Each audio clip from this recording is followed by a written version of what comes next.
Flamengo e Fluminense se enfrentam hoje, daqui a pouco, no Maracanã, às 16 horas, 4 horas da tarde.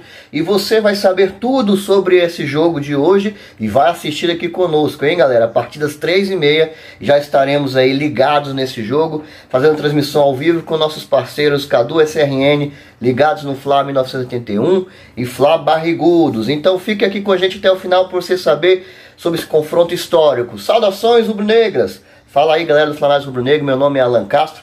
Eu estou hoje aqui mais uma vez para falar do mais querido para você, torcedor rubro-negro. Por isso, desde já peço aquela sua moral, aquela sua força de se inscrever no canal, a quem não é inscrito, e deixar aí seu like, compartilhar, comentar o nosso conteúdo. Vamos falar sobre Flamengo, isso é muito importante para a continuidade do nosso trabalho, e também acredito que seja um privilégio, um prazer para nós, torcedores rubro-negros, falarmos sobre o nosso time de coração. Então, galera, é um clássico aí de muita história, de muita tradição, de muita rivalidade. E o Fluminense, nos últimos anos, né, nesse confronto, tem sido uma pedra no sapato do Flamengo. Né? Em várias oportunidades o Flamengo teve ou muita dificuldade de enfrentar a equipe das Laranjeiras, ou então saiu de alguma forma derrotado. Né? Ano passado, 2023, o Flamengo ganhou o Fluminense em apenas uma oportunidade, né, que foi no primeiro jogo da final do Carioca, né, por 2-0. Inclusive isso levou uma esperança para o torcedor rubro-negro que a gente pudesse chegar ao título. Mas existia toda uma crise interna, existia uma espécie de movimento dos jogadores a não querer mais o técnico. E a verdade foi que na grande final o Flamengo tomou um grande vareio de 4-1, né? Numa partida a ser esquecida, né? Uma partida que deixou os torcedores rubro-negros muito preocupados, muito revoltados com a postura do time em campo. Então, assim, tudo sobre esse jogo, galera, que tem uma história muito grande. Como dizia Nelson Rodrigues, o Fla-Flu começou 40 minutos antes do nada, em um tempo imemorial. Então, assim, pegando essa citação, né, de Nelson Rodrigues, para dizer que esse é um jogo de muita história, de muita rivalidade. E hoje nós vivemos um momento que o Fluminense está surfando uma onda ali da vitória, né, o atual campeão da Libertadores, foi seu primeiro título, né? Deixou de ser o Virgem das Américas, e eles estão surfando aí nesse momento, estão no meio de uma competição, né? Que é justamente a Recopa, onde junta o campeão da Libertadores com o campeão eu nem sei mais qual é o nome da outra competição, da Sul-Americana, né? E para ver quem que é o representante aí dessa taça, digamos assim.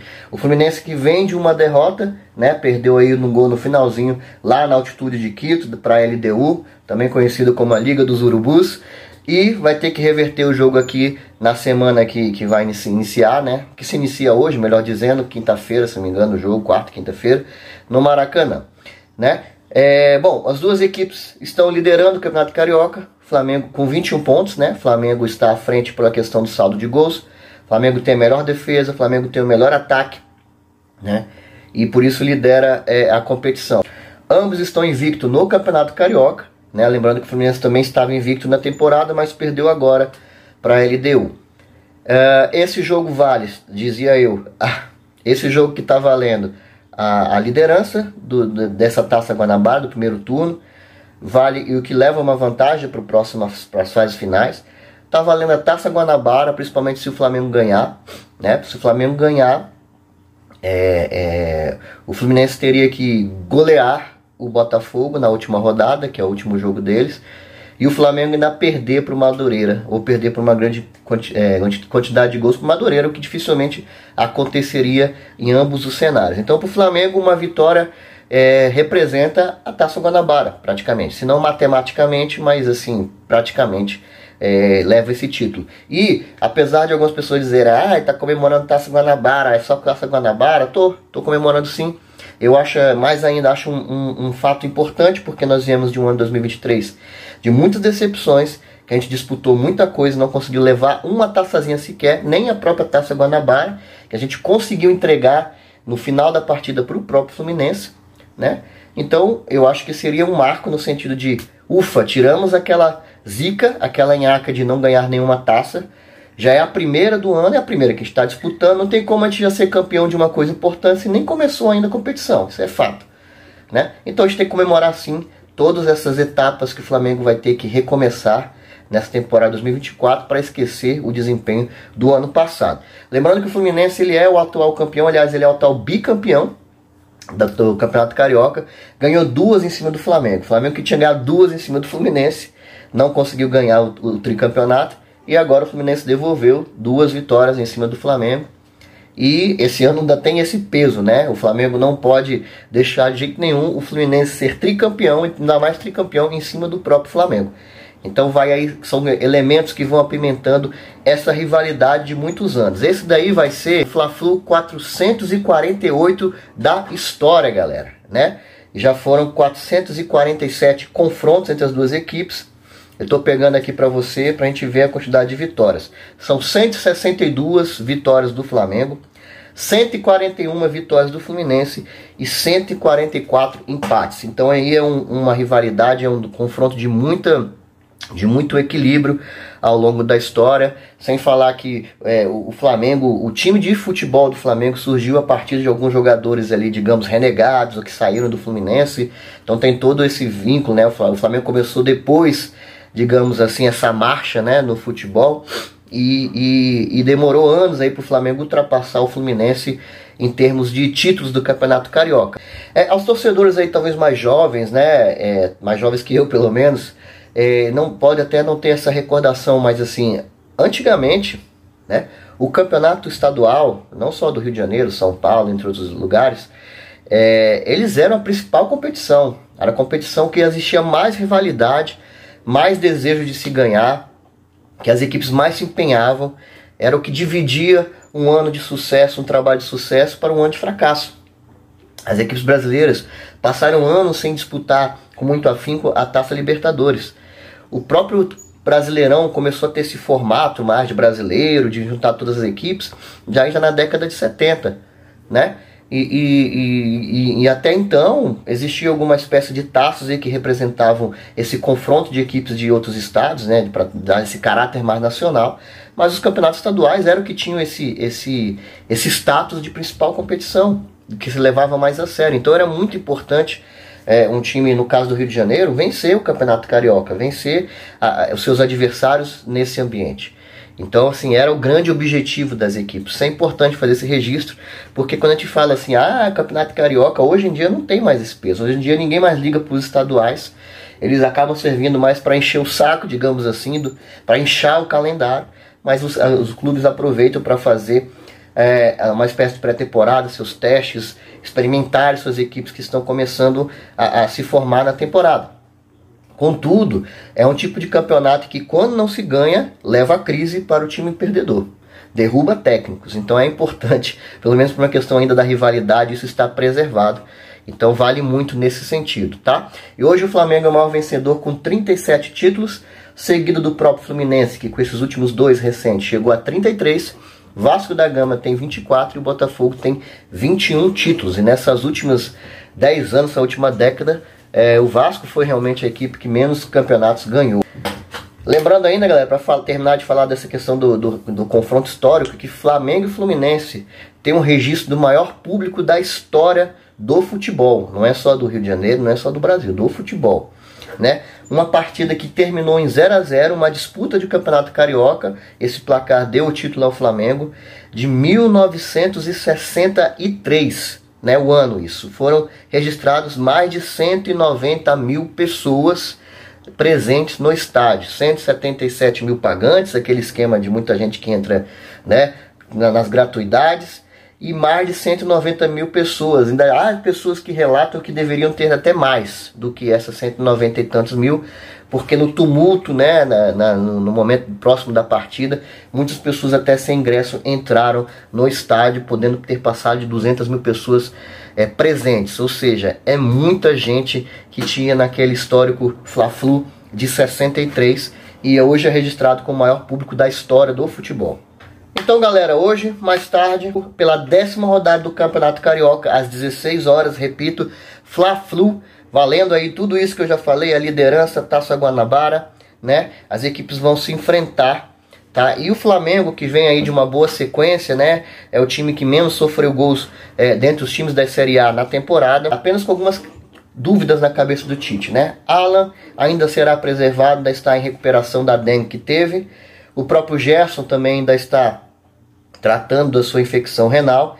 Então são 2 desfalques já certos para essa partida. Além deles, Davi Luiz pediu uma liberação e foi concedida para resolver algumas questões pessoais de última hora e também não será relacionado para essa partida.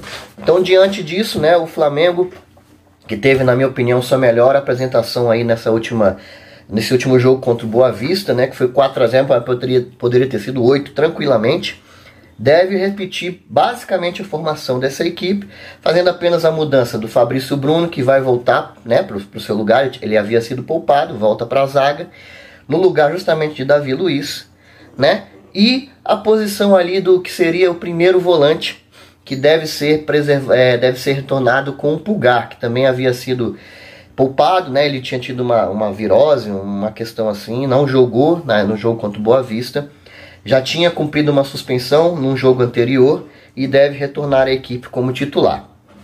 Com isso, a equipe mais provável do Flamengo de Tite seria Rossi no gol, sem muitas dúvidas na zaga. Varela pela lateral direita, Fabrício Bruno e Léo Pereira fechando ali o miolo de zaga, e o Ayrton Lucas na lateral esquerda. Não acho ainda que o Vinha, apesar de ter feito uma boa estreia aí contra o Boa Vista, seja titular ainda nesse momento. Então na meiuca ficaria com Pulgar como primeiro volante e De La Cruz como segundo volante, que deu muito certo. Então acredito que o Tite deve repetir essa experiência nesse jogo contra o Fluminense. E precisa ser testado num jogo de maior apelo, de um adversário mais técnico, para ver se isso vai ser realmente o desenho da equipe para o resto da temporada. Ainda jogando mais à frente, né, um pouquinho o Arrascaeta, fazendo as jogadas aí, se aproximando mais do Pedro e participando das jogadas ofensivas do Flamengo. Os 2 pontas que o Tite já vem utilizando, Luiz Araújo do lado direito e o Cebolinha do lado esquerdo. E na frente, claro, o Pedro, apesar de toda essa baboseira que aconteceu aí de parte da torcida do Flamengo vaiando o Pedro, porque realmente ele perdeu muitas oportunidades de gols na ocasião desse jogo contra o Boa Vista, mas é o jogador artilheiro do Flamengo, é o jogador ali de confiança do Tite. Dificilmente ele sairá da equipe neste momento. O técnico, claro, é o próprio Tite. O Fluminense, vou falar rapidinho a escalação, né, não é o nosso foco aqui, mas o Fluminense pode ter aí algumas peças, algumas baixas aí de última hora, visando esse jogo de volta contra a Recopa, pela Recopa contra a LDU. Então, assim, o Marcelo muito provavelmente será poupado dessa partida. Com isso, o Fluminense viria com Fábio, o Guga na lateral direita, Thiago Santos, Felipe Melo na zaga, que também pode ser poupado, Felipe Melo, e aí jogaria o Manuel, e Diogo Barbosa pela outra lateral. André, Martinelli e Ganso, que pode ser que o Renato Augusto entre, o John Arias, Keno, também pode ser o Douglas Costa, e o Germán Cano lá na frente. O técnico é o Fernando Diniz. Então essas são as 2 equipes aí que vão ser prováveis, né, de Flamengo e Fluminense para essa partida. Galera, a transmissão, né, do jogo vai ser pela TV aberta ali no canal da Bandeirantes, que é a emissora oficial do Campeonato Carioca, que também vai transmitir pelo sistema da televisão fechada na Band Esportes, para quem tem, né, o canal, e o canal Gold, né, que já vem fazendo a transmissão aí dos jogos do Carioca, é um streamer aí no YouTube, recentemente criado, que também vai transmitir esse jogo. E você, claro, fica aqui novamente o meu convite de acompanhar aqui a nossa live, a nosso react aí do jogo, que vai começar a partir das 3h30 da tarde. Então põe a gente aí no computador e deixa o jogo na televisão, que você vai ter o melhor dos 2 mundos, beleza, galera? Questão da arbitragem, galera, como tem sido aí de praxe, né? As equipes grandes, elas têm entrado num consenso para escolher, para selecionar o árbitro desta partida, e já houve essa reunião aí na FERJ, se eu não me engano, na quinta-feira ou quarta-feira. Flamengo e Fluminense, os representantes de Flamengo e Fluminense estiveram lá na sede da federação e, de comum acordo, aceitaram a indicação da FERJ. Dessa vez a FERJ indicou um árbitro e ninguém se opôs, os 2 aceitaram. Então o árbitro aí para essa partida será o árbitro Yuri Elino Ferreira da Cruz. E o VAR, que nos clássicos, nos jogos maiores, assim, já tem o VAR nessa fase do Campeonato Carioca, será o Rodrigo Nunes de Sá. Então essa é a arbitragem aí que vai comandar em campo e no vídeo o jogo Fla-Flu. Para fechar o nosso vídeo aqui, galera, até fiz um post no YouTube, aqui no canal, sobre a polêmica ou então a fala do Felipe Melo, que se sentiu muito prejudicado aí pela arbitragem do jogo contra a LDU, né? Fez um papelão, na minha opinião, lá na coletiva pós-jogo, e também disse que é um absurdo jogar disputando entre duas finais da Recopa, disputar um clássico, que é um jogo também que tem um grande apelo, que isso só aconteceu por ser o Fluminense. Não é Fluminense, é porque, com todo respeito à instituição, o Fluminense está chegando agora nesse quesito. Não é a primeira vez que vocês ganham o campeonato, a Copa Libertadores. Então é a primeira vez que vocês estão nesse cenário, não estão acostumados de como isso tem acontecido. Mas não tem problema, nós pegamos até, colocamos aqui um trecho de um vídeo da Dani Boaventura, apresentadora da ESPN, falando sobre isso. Ela foi atrás e ela trouxe informações, convido todo mundo a assistir, mas de forma resumida. Os 2 anos recentes que o Flamengo disputou essa Recopa, teve sim clássicos entre as duas partidas das finais, valendo a taça aí da Recopa, e teve clássico inclusive depois, né? Então assim, inclusive ano passado, né, que o Flamengo, por ser o campeão em 2022, enfrentou aí a Independente Del Valle, perdeu nas finais, né, nos pênaltis, jogou contra Vasco e contra Botafogo, um no meio das duas finais e um após a grande final. Então isso aí é uma desinformação do Felipe Melo, para não dizer chororô, para não dizer que está tirando o foco da derrota deles lá em Quito. Então galera, esse aí foi o nosso vídeo de hoje, falando tudo sobre Flamengo e Fluminense a partir de logo mais.